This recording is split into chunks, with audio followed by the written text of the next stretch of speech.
Students, ચાલો આપણે આગળ હવે થોડુંક અભ્યાસ કરીએ. સંકલન, કોઓર્ડિનેશન.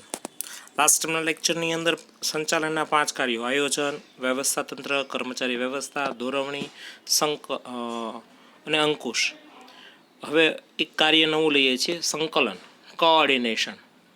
મિત્રો, એક બેસ્ટ ઉદાહરણ આપું તો એવું કહેવાય કે ફૂટબોલની રમત રમાતી હોય, સામે ગમે એવી નબળી ટીમ હોય અને સામે મજબૂત ટીમની સામે ગમે એવી નબળી ટીમ હોય, પણ જો મજબૂત ટીમની અંદર સંકલનનો અભાવ હોય ને તો નબળી ટીમ પણ મજબૂત ટીમને હરાવી જાણે છે. કાર્યો વચ્ચે સંકલન થવું જરૂરી છે, તેમ એકમમાં કામ કરતા કર્મચારીઓ વચ્ચે પણ સંકલન હોવું જરૂરી છે. સંકલન હશે ને તો 2 ફાયદા થાય. એક ફાયદો એવો છે કે સંકલનથી કોઈ પણ કાર્ય રહી જતું નથી, અને બીજો ફાયદો એ છે કે સંકલન હશે તો કાર્ય કોઈ બેવડાવતું નથી. કાર્ય બેવડાતું નથી એનો મતલબ શું? તો કે કાર્ય એકનું એક કાર્ય 2 વખત થતું નથી. આ એક મોટો ફાયદો છે. સંકલનથી કોઈ પણ કાર્ય રહી પણ જતું નથી કે કોઈ પણ કાર્ય બેવડાતું પણ નથી. એટલે કે ધંધાકીય એકમમાં આયોજન પહેલું કાર્યથી લઈને અંકુશ છેલ્લું કાર્ય, બધા જ ની વચ્ચે રહેલા કાર્યો વચ્ચે સંકલન હોવું જોઈએ. સંકલન હશે તો કાર્ય એક સૂત્રતાથી સારી રીતના કરી શકાતા હોય છે. સંચાલનની ડેફિનેશન આપતા એવું કહેવાય છે કે ધંધાકીય એકમના જુદા જુદા વિભાગોમાં કર્મચારીઓ દ્વારા જુદા જુદા જે કાંઈ કાર્યો થાય છે તેમની વચ્ચે એક સૂત્રતાને સુમેળ સાધવાનું કાર્ય એટલે શું? સંકલન. એક વાત થઈ એક સૂત્રતા અને બીજી વાત થઈ સુમેળ સાધવો. વિભાગો, અલગ અલગ વિભાગોની અંદર જે કાંઈ કર્મચારીઓ કામ કરે છે, જે કાંઈ જુદા જુદા કાર્યો કરે છે, એ કાર્યો વચ્ચે એક સૂત્રતા હોવી જોઈએ, એક સરખું કાર્ય થવું જોઈએ, અને એકબીજા સાથેનું ટ્યુનિંગ સારું હોવું જોઈએ, જેને આપણે સંકલન તરીકે ઓળખતા હોઈએ છીએ. એટલે વ્યાખ્યા એવી થઈ: ધંધાકીય એકમના જુદા જુદા વિભાગોમાં કર્મચારીઓ દ્વારા જે કાંઈ જુદા જુદા કાર્યો થાય તેમની વચ્ચે એક સૂત્રતા અને સુમેળ સાધવાના કાર્યને સંકલન તરીકે ઓળખવામાં આવે છે.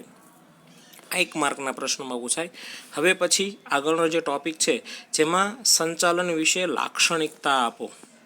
સંચાલનની લાક્ષણિકતાઓ સમજાવો. 2 માર્કમાં પ્રશ્ન પૂછાય તો સંચાલનની લાક્ષણિકતામાં શું આવી શકે તે જોઈએ. જ્યારે આવા વાક્ય સ્વરૂપના મુદ્દા હોય ત્યારે એની નીચે લખાણ લખ્યા બાદ અંડરલાઇન કરવાનું ખાસ રાખજો તો વધારે ઇફેક્ટિવ રહેશે.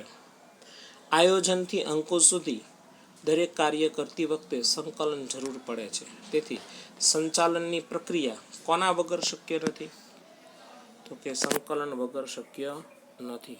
સંચાલનની પ્રક્રિયા સંકલન વગર શક્ય છે નહીં. પહેલા કાર્યથી લઈ અને છેલ્લા કાર્ય, સંચાલનનું પહેલું કાર્ય એટલે આયોજન, ત્યારથી લઈ અને છેલ્લું કાર્ય એટલે અંકુશ, આ બધા વચ્ચે જે કાંઈ કાર્યો થાય છે બધા માટે સંકલન જરૂરી બને છે. સંકલન એ સંચાલનની દરેક સપાટીએ થતું કાર્ય છે. એટલે કે દરેક સપાટીએ, ચાહે ઉચ્ચ સપાટી હોય, મધ્ય હોય કે નિમ્ન સપાટી હોય, બધા વચ્ચે સંકલન જરૂરી છે. સંકલનની સફળતા માટે માહિતી સંચારની વ્યવસ્થા કેવી હોવી જોઈએ? કાર્યક્ષમ. યોગ્ય માહિતી સંચાર હશે, માહિતી સંચાર એટલે માહિતીની આપ-લે યોગ્ય રીતના થશે તો સંકલન સાધી શકાય. જો માહિતીની આપ-લે યોગ્ય રીતના થતી નથી તો સંકલન સાધી શકાતું નથી. એટલે સંકલન સાધવા માટે માહિતી સંચાર યોગ્ય રીતના થવો ખૂબ જ ને ખૂબ જ જરૂરી છે. સહકાર વગર સંકલન શક્ય નથી. મિત્રો, હું તો એમ કહું છું કે સહકાર છે ને સંકલનનો નાનો ભાઈ છે. મોટો ભાઈ નાના ભાઈ વગર શક્ય બને ન બને ને. તો એકમની વિવિધ પ્રવૃત્તિ વચ્ચે સંકલન જળવાય તે માટે વિવિધ પ્રવૃત્તિ સાથે સંકળાયેલ દરેક કર્મચારીનો સહકાર જરૂરી છે. ધંધાની અંદર અલગ અલગ ઉત્પાદનની પ્રવૃત્તિ, વેચાણની પ્રવૃત્તિ, કર્મચારીની પ્રવૃત્તિ, સમારકામની પ્રવૃત્તિ, આ બધી જ પ્રકારની પ્રવૃત્તિ થાય તો આ પ્રવૃત્તિ વચ્ચે સંકલન થશે તો પ્રવૃત્તિ બરાબર થશે. જો પ્રવૃત્તિ વચ્ચે સંકલન નહીં હોય તો કાર્ય બરાબર થઈ શકતું નથી. ધંધાકીય એકમના સાધનોનો મહત્તમ ઉપયોગ સંકલન દ્વારા શક્ય બને છે. કોનો મહત્તમ ઉપયોગ? સાધનોનો મહત્તમ ઉપયોગ. મિત્રો, આ એક વાક્ય એવું છે ને કે લગભગ કોઈ પણ વાણિજ્ય વ્યવસ્થા વિશેનો કોઈ પણ પ્રશ્ન હોય, મહત્ત્વ દર્શાવતો કે ફાયદા દર્શાવતો હકારાત્મક પ્રશ્ન હોય તો એની અંદર આ વાક્ય લખો ને લગભગ બધી જગ્યાએ આવે કે સાધનોનો કેવો ઉપયોગ શક્ય બનશે? તો કે મહત્તમ ઉપયોગ શક્ય બને છે. સંચાલનના દરેક કાર્યમાં સંકલન સમાયેલું છે, તેથી સંકલનને સંચાલનનો આત્મા કહે છે. ફરીથી બોલું છું, સંકલન એ સંચાલનનો શું છે? આત્મા. આપણે જો માનવ શરીરના અલગ અલગ અંગોને ફરીથી યાદ કરી લઈએ. આયોજનનું કાર્ય કોની સાથે સરખાવ્યું હતું? શું કીધું? મગજ ને. મગજ સાથે સરખાવ્યું હતું. વ્યવસ્થા તંત્રને શારીરિક માળખા સાથે, કર્મચારી વ્યવસ્થાને હાથ પગ સાથે. જ્યારે સંકલનને કોની સાથે સરખાવ્યું? આત્મા. આત્માનું કાર્ય છે બધા વચ્ચે સંકલન સાધવાનું, અને સંકલન 100% સાધે પણ છે. તો આ રીતના સંકલનની લાક્ષણિકતાઓમાં આપણે જોઈએ તો 6 લાક્ષણિકતા આવી. પહેલી લાક્ષણિકતા હતી સંચાલનની પ્રક્રિયા સંકલન વગર શક્ય નથી. સંકલન એ સંચાલનની દરેક સપાટીએ થતું કાર્ય છે. સંકલનની સફળતા માટે માહિતી સંચાર કાર્યક્ષમ હોવો જોઈએ. સહકાર વગર સંકલન શક્ય નથી. ધંધાકીય કામમાં સાધનોનો મહત્તમ ઉપયોગ સંકલન દ્વારા કરી શકાય. અને સંચાલનના દરેક કાર્ય માટે સંકલન સમાયેલું છે, એટલે કે સંકલન એ સંચાલનનો આત્મા છે. તો આ રીતના સંકલનનો અર્થ આપી તેની લાક્ષણિકતાની અંદર તમે આવી બાબત દર્શાવી શકો છો. એ જ રીતના એક 2 માર્કનો બીજો પ્રશ્ન છે. તમને પ્રશ્ન એમ પૂછે કે ભાઈ સંકલનનો અર્થ આપી તેની મહત્વ સ્પષ્ટ કરો, અથવા એમને એમ પૂછી લે સંકલનનું મહત્વ સમજાવો. તો એનું મહત્વ દર્શાવતા પણ અહીંયા 6 મુદ્દા આપેલા છે. આપણે જોઈએ, સંકલનથી સંચાલનના જુદા જુદા કાર્યો એટલે કે આયોજન, વ્યવસ્થા તંત્ર, દોરવણી, અંકુશ વગેરે કેવા બને છે? તો કે અસરકારક બને છે. એટલે કાર્યો કેવા બનશે? અસરકારક. સંકલનથી સંચાલનના જુદા જુદા કાર્યો કેવા બને છે? અસરકારક બને છે. સંકલનને કારણે એકમના બધા જ કાર્યો સરળતાથી કરી શકાય છે. એકમના કાર્યો કરવામાં શું રહે? કે સરળતા રહે. સંકલન છે એટલે કાર્ય સરળ બને. જો સંકલન ન હોય ને તો કાર્ય કોઈ દી સરળ બની શકતું નથી. એટલે કાર્યને સરળ બનાવવું હોય તો શું જરૂરી છે? સંકલન જરૂરી છે. સંકલનથી એકમનું કોઈ પણ કામ કરવાનું રહી જતું નથી કે બેવડાતું નથી. મેં સ્ટાર્ટિંગમાં કીધું તે એકમનું કોઈ કાર્ય રહી પણ જતું નથી કે બેવડાતું નથી. એટલે 2 વખત નહોતું, કારણ કે 2 વખત કાર્ય થાય તો સમય, શક્તિ અને નાણાં બધાનો બગાડ થતો હોય છે, જે અટકાવી શકાય છે. સંકલનથી એકમના જુદા જુદા વિભાગોમાં સંવાદિતતા જળવાય છે. સંકલન હશે તો સંવાદિતતા સ્થપાશે. સંકલન નહીં હોય તો સંવાદિતતા સ્થાપી શકાતી નથી. એટલે જુદા જુદા, સમજો કે ઉત્પાદન અને વેચાણ વિભાગ વચ્ચે સંવાદિતતા જરૂરી છે. ઉત્પાદન વિભાગ એકલું ઉત્પાદન જ કર્યા રાખે. વેચાણ વિભાગ જ્યારે વેચાણ કરતો હોય ને ત્યારે ગ્રાહક તરફથી તેને ફરિયાદ મળતી હોય કે આમાં કેવી કેવી ભૂલો છે. જો એ ભૂલ એ ઉત્પાદન વિભાગને જણાવશે નહીં, એમને એકલું ઉત્પાદન જ કરાયા રાખશે, તો એક સમય એવો આવશે કે એનું ઉત્પાદન એમને પડ્યું રહેશે, કારણ કે હરીફાઈનો યુગ છે.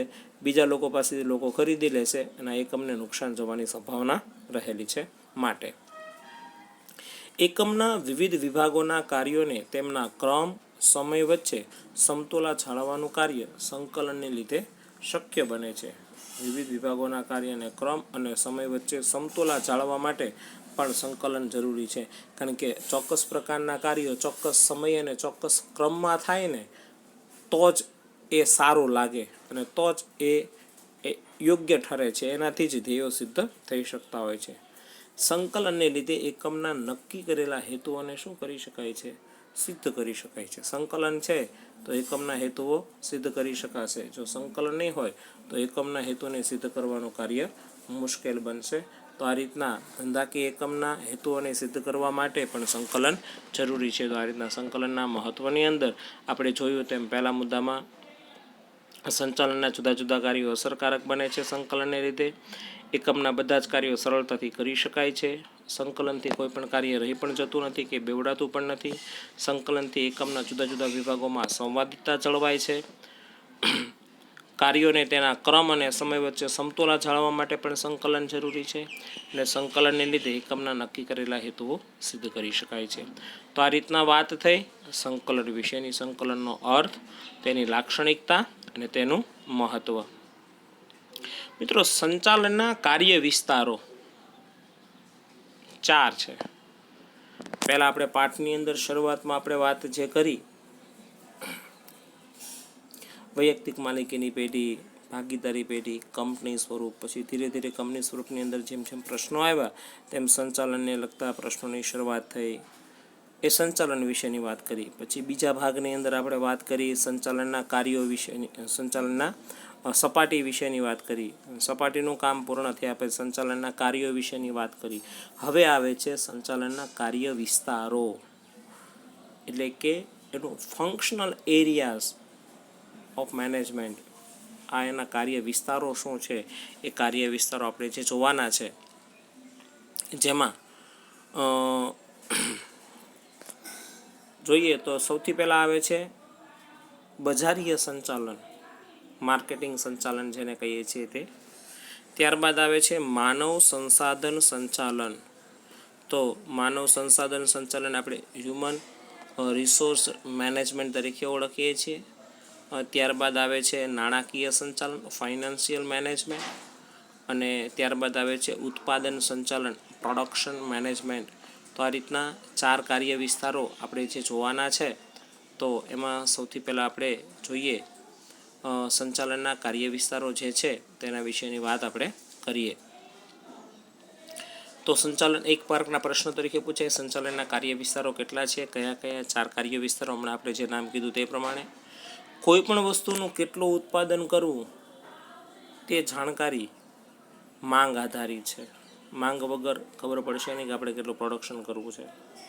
વસ્તુની માંગની જાણકારી કેવી રીતના મેળવવી, એટલે કે જો માંગની જાણકારી મેળવવી તો સૌથી પહેલાં કોનું કામ આવશે, તો કે બજાર સંચાલનનું કામ આવે છે, એટલે કે બજારીય સંચાલન વિશેની વાત કરવી પડશે. વસ્તુની માંગની જાણકારી મેળવવા માટે વાત આપણે કરીએ છીએ કોની, તો કે બજારીય સંચાલનની.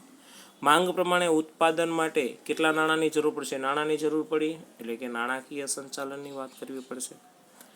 જ્યારે આ બધા જ કાર્યો કરવા માટે કોની જરૂર પડે છે, માનવીની જરૂર પડે છે, એટલે માનવ સંસાધન સંચાલનની. નાણાંના આધારે તો ઉત્પાદન કરવાનું છે, એટલે સ્ટાર્ટિંગમાં આવી ગયું ઉત્પાદન સંચાલન. એટલે કે 4 કાર્ય વિસ્તારો છે, એ 4 કાર્ય વિસ્તારોની આ પ્રમાણેની વાત કરવાની છે. હવે એમાં આપણે એ કાર્ય વિસ્તારોનો વિસ્તારથી અભ્યાસ એ કરવો છે. તો એમાં સૌથી પહેલાં જો લઈએ તો માર્કેટિંગ સંચાલન આવી શકે, અને ત્યારબાદ એના કાર્યો જે છે એ 4 કાર્યોની અહીંયા વાત કરેલી છે. તો હવે આપણે જોઈએ માર્કેટિંગ સંચાલન શું છે તે. માલ કે સેવાને ઉત્પાદક પાસેથી ગ્રાહકો સુધી પહોંચાડવાની પ્રક્રિયાને વિશાળ અર્થમાં શેના તરીકે ઓળખાય છે, માર્કેટિંગ સંચાલન તરીકે ઓળખવામાં આવે છે. કોઈ પણ માલ હોય કે સેવા હોય, ઉત્પાદક પાસેથી લઈ અને ગ્રાહક સુધી પહોંચાડવાની પ્રક્રિયા બજારીય સંચાલન તરીકે ઓળખાય છે. બજાર સંચાલનમાં વસ્તુ કે નાણાંના વિનિમય ઉપરાંત બજાર સંશોધન, વિતરણ વ્યવસ્થા, વેચાણ વૃદ્ધિ, સંગ્રહ, વીમો વગેરે અનેક બાબતોનો સમાવેશ થાય છે. 1 માર્કનો પ્રશ્ન, બજાર સંચાલનમાં કઈ બાબતોનો સમાવેશ થાય છે, તો કે વસ્તુ કે સેવાનો સૌથી પહેલાં તો વિનિમય થઈ ગયો. વિનિમયની સાથે બજાર સંશોધન, બજારમાં સંશોધન કરવાનું, કેવી કેવી વસ્તુનું ઉત્પાદન, હવે ડિમાન્ડ શું છે વગેરે વસ્તુ. વિતરણ વ્યવસ્થા, ઉત્પાદક પાસેથી જથ્થાબંધ વેપારી, છૂટક વેપારી, ફેરિયા. વેચાણ વૃદ્ધિ, વેચાણમાં વૃદ્ધિ થાય એના માટેની અલગ અલગ સ્કીમ લાવી. સંગ્રહ માટે વકાર, જોખમની સામે વીમો વગેરે બાબતોનો સમાવેશ બજારીય સંચાલનમાં થાય છે. બજાર સંચાલન એક એવી પ્રક્રિયા છે જે દ્વારા ગ્રાહકની જરૂરિયાત નક્કી કરવામાં આવે છે, તેને માલ કે સેવામાં ફેરવવામાં આવે છે, અને પછી આ માલ કે સેવાને આખરી ગ્રાહક કે ઉપભોક્તા કે વાપરનાર તરફ લઈ જવામાં આવે છે, જેથી તે અમુક નિર્દિષ્ટ ગ્રાહક વિભાગ કે વિભાગોની જરૂરિયાત સંતોષી શકે. તેમાં વ્યવસ્થાતંત્રને મળી શકતા સાધનોનો ઇષ્ટતમ ઉપયોગ થઈ શકે છે. તે માટે નફાકારકતા ઉપર ભાર મૂકવામાં આવે છે. મિત્રો, આ બધી વસ્તુઓમાં આ બાબત જોવી બહુ જરૂરી છે. આજે એકમની અંદર નફાકારકતા નહીં હોય તો એકમ તો ટકવાનું છે જ નહીં. તો આજે બજારની અંદર સૌથી પહેલાં ગ્રાહકને કેવા પ્રકારની વસ્તુ જોઈએ છે તેની ડિમાન્ડ ઊભી કરી, ડિમાન્ડ કેવા પ્રકારની છે તે જાણવું પડશે. એ રીતના તેનું ઉત્પાદન કરવું પડશે. ઉત્પાદન કરેલો માલ ગ્રાહક સુધી કોઈના કોઈ રૂપે, કોઈના કોઈ માધ્યમોથી પહોંચાડવો પડશે વગેરે બાબત. આ સંચાલનના કાર્યનું ઉદ્ભવ બિંદુ વસ્તુ કે સેવાની માંગ હોય છે, અને તેના મુખ્ય તત્વો તરીકે વસ્તુ કે સેવા, ભૌતિક વિતરણ નીતિ, કિંમત નીતિ, વેચાણ અભિવૃદ્ધિ ઉપરાંત પેકેજિંગ વગેરેનો ગણાવી શકાતા હોય છે. તો બજારીય સંચાલનના કાર્યોની અંદર અહીંયા 4 કાર્યો 4P તરીકે જેને ઓળખવામાં આવે છે. એ 4P શું છે એ આપણે જોઈએ તો આપણને એનો ખ્યાલ આવી શકશે. 4P તરીકે તમે જેને ઓળખો છો તે બાબત. સૌથી પહેલાં આવે છે પી. 4P તરીકે પી ફોર પ્રોડક્ટ, પેદાશ મિશ્ર. નવી પેદાશના ઉત્પાદન અથવા ચાલુ પેદાશના વિકાસના નિર્ણયમાં પેદાશના રૂપ, રંગ, કદ, આકાર, વજન, છાપ, પેકિંગ, કાર્ય અંગેની ખાતરી, વેચાણ પછીની સેવાઓ અને પેદાશ વૈવિધ્યકરણનો સમાવેશ થાય છે. પેદાશ મિશ્ર તરીકે કોઈ પણ પ્રોડક્ટ હશે, કેવા રૂપ, એનું રૂપ કેવું હશે, એનો રંગ કેવો હશે, કદ કેવો, આકાર કેવો, કેટલો વજન, એનું પેકિંગ કેવું. ઘણી વખત આ બધું કર્યા પછી તે વેચાણ કરવાથી કામ પૂરું થતું નથી. વેચાણ કર્યા પછીની પણ અમુક સેવાઓ એને આપવી પડે. જેમ કે સમજો કે તમે એસીનું વેચાણ કરો, ફ્રીજનું વેચાણ કરો, ટીવીનું વેચાણ કરો, તો વેચાણ પછીની સેવા તરીકે એને સર્વિસ આપવી જરૂરી છે, રિપેર માટેની વગેરે. તો સૌથી પહેલી વાત થઈ પ્રોડક્ટ, કેવા પ્રકારની વસ્તુ હોવી જોઈએ તે અંગેના નિર્ણયની અહીંયા વાત કરી છે. હવે વાત આવે છે પી ફોર પ્રાઇસ એની કે કિંમત. વર્તમાન ગ્રાહકો યોગ્ય ગુણવત્તાવાળી વસ્તુઓ વાજબી કિંમતે મળે તેવી અપેક્ષા રાખે છે. ઘણાને પ્રશ્ન એમ થાય વાજબી કિંમત એટલે કેવી? ગ્રાહકને પરવડે ને વેપારીને પોસાય એવી કિંમત એને વાજબી કિંમત કહેવાય. મિત્રો, આજે વેપારી વધુ નફા સાથે વસ્તુ બજારમાં વેચવા માટે મૂકશે તો ગ્રાહક નહીં ખરીદે.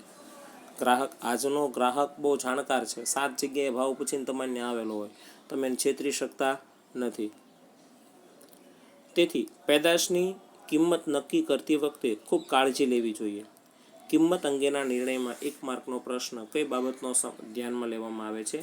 તો કિંમત અંગેના નિર્ણયમાં વેચાણ નીતિ, શાખ નીતિ, વટાવ અંગેની નીતિ, જથ્થાબંધ કે છૂટક વેચાણ, મધ્યસ્થીઓનું કમિશન વગેરે બાબતો ધ્યાનમાં લેવામાં આવે છે. રિપીટ કરું છું, કિંમત અંગેના નિર્ણયમાં કઈ બાબતો ધ્યાનમાં લેવાય છે? તો કે વેચાણ નીતિ, શાખ નીતિ, વટાવ અંગેની નીતિ, જથ્થાબંધ કે છૂટક વેચાણ માટેની બાબત અને મધ્યસ્થીઓનું કમિશન વગેરે જેવી બાબતો ધ્યાનમાં લેવાતી હોય છે. વાત કરીએ ત્રીજો મુદ્દો, વિતરણ. ફિઝિકલ જેને કહીએ છીએ તે 4Pમાં ત્રીજો P આવે છે ફિઝિકલ. વિતરણ અંગેના નિર્ણયમાં પોતાની દુકાનો દ્વારા વેચાણ કરવું છે, જથ્થાબંધ વેપારીઓ દ્વારા વેચાણ કરવું છે, છૂટક વેપારીઓની મદદથી વેચાણ કરવું છે, કોઈ એજન્ટો છે, વાહન વ્યવહારના પ્રશ્નો વગેરે બાબતોને ધ્યાનમાં લેવાય છે. વિતરણની બાબત ધંધાના કદ અને વિસ્તાર સાથે સંકળાયેલી છે. તમે ધંધો કેવા પાયે કરો છો અને કયા વિસ્તારમાં કરો છો એના આધારે તમે વિતરણની બાબત નક્કી કરતા હોય. જનરલી એક કડી એવી છે કે ઉત્પાદક જથ્થાબંધ વેપારીને આપે, જથ્થાબંધ વેપારી એના એજન્ટો કે છૂટક વેપારીને આપશે, છૂટક વેપારી એની નીચે કામ કરતા ફેરિયાઓ, એની નીચે ત્યાં વસ્તુ ખરીદવા આવતા ફેરિયાઓને આપશે, પછી ગ્રાહક સુધી પહોંચતી હોય છે. આવી કડી જનરલી હોય છે. અભિવૃદ્ધિ જોઈએ. અભિવૃદ્ધિ જેને આપણે પ્રમોશન કહીએ છીએ, એટલે કે P for production, P for price, P for physical અને પ્રમોશન, એ રીતના 4Pનો સમાવેશ થાય છે. અભિવૃદ્ધિ એટલે વેચાણમાં નોંધપાત્ર વધારો કરવાના પ્રયત્નો. 1 માર્કનો પ્રશ્ન, અભિવૃદ્ધિ એટલે શું? તો કે વેચાણમાં નોંધપાત્ર વધારો થાય એના માટે તમે જે પ્રયત્ન કરો ને એને અભિવૃદ્ધિ તરીકે ઓળખવામાં આવે. જેમાં પહેલા પ્રયત્ન તરીકે શું કરું? તો કે માલની બની શકે એટલી જાહેરાત કરો, પ્રસિદ્ધિ કરવી, સેલ્સમેનો દ્વારા વ્યક્તિગત વેચાણ કરવું, વેચાણ વૃદ્ધિ માટે ગ્રાહકો અને વેપારીઓને આકર્ષવા વિવિધ બાબતોનો સમાવેશ છે. જેમ કે sale, buy 1 get 1 free, 20% extra, 20% save વગેરે વસ્તુ. આ બધી ગ્રાહકને પ્રલોભન આપે તેવી બાબતો એ અભિવૃદ્ધિની અંદર સમાવેશ થતો હોય છે. અભિવૃદ્ધિના નિર્ણયને કારણે કેટલો ખર્ચ થાય છે, પરંતુ તેની સામે વેચાણ વધવાથી એકમને નફો પણ એની કરતાં વધારે થતો હોય છે. ત્યારે આપણે જોઈએ છીએ કેવી ઓફરો નીકળે છે. એની સાથે સંલગ્ન વસ્તુ ફ્રીમાં આપે, એની સાથે કનેક્શન ન હોય એવી વસ્તુ પણ ફ્રીમાં આપવામાં આવે. જેમ કે ટૂથપેસ્ટ હોય તેની સાથે ટૂથબ્રશ ફ્રીમાં આપવામાં આવે છે, સાબુની સાથે બોલપેન, સાબુ અને બોલપેનને કંઈ કનેક્શન જ નથી. તો આ બધું અભિવૃદ્ધિ, વેચાણમાં વધારો થાય એ રીતના આવા બધા પ્રયાસો કરવામાં આવતા હોય છે. તો આ રીતના બજારીય સંચાલનના કાર્ય તરીકે 4 કાર્યોનો સમાવેશ કર્યો છે. 2 માર્કના પ્રશ્ન તરીકે પૂછી શકે, અથવા બજારીય સંચાલન વિશે ટૂંક નોંધ લખો એવું 3 માર્કમાં પણ પૂછી શકે. મિત્રો હોમવર્કની અંદર બરાબર સાંભળી લેજો. હોમવર્કમાં તમારે આપણે જે છેલ્લે જોયું આગળના લેક્ચરની અંદર સંચાલનના કાર્યો, દરેક સંચાલનના કાર્યને આયોજન હોય, વ્યવસ્થા તંત્ર હોય, કર્મચારી વ્યવસ્થા કે જે કાંઈ છે, દરેકની નીચે સૌથી પહેલો મુદ્દો અર્થનો લેવાનો. બીજો ત્રીજો મુદ્દો જે છે કંઈક નવીન બાબતો, ઇંગ્લિશ કહેવત હોય કે એ લેવાની. અને પછી એ સિવાયને બીજા 2 મુદ્દા, એમ દરેકમાં 5 મુદ્દા લઈ અને એ 5 કાર્યો યોગ્ય રીતના લખવાના છે અને પાકા કરવાના છે. આ તમારું હોમવર્ક રહેશે. Thank you.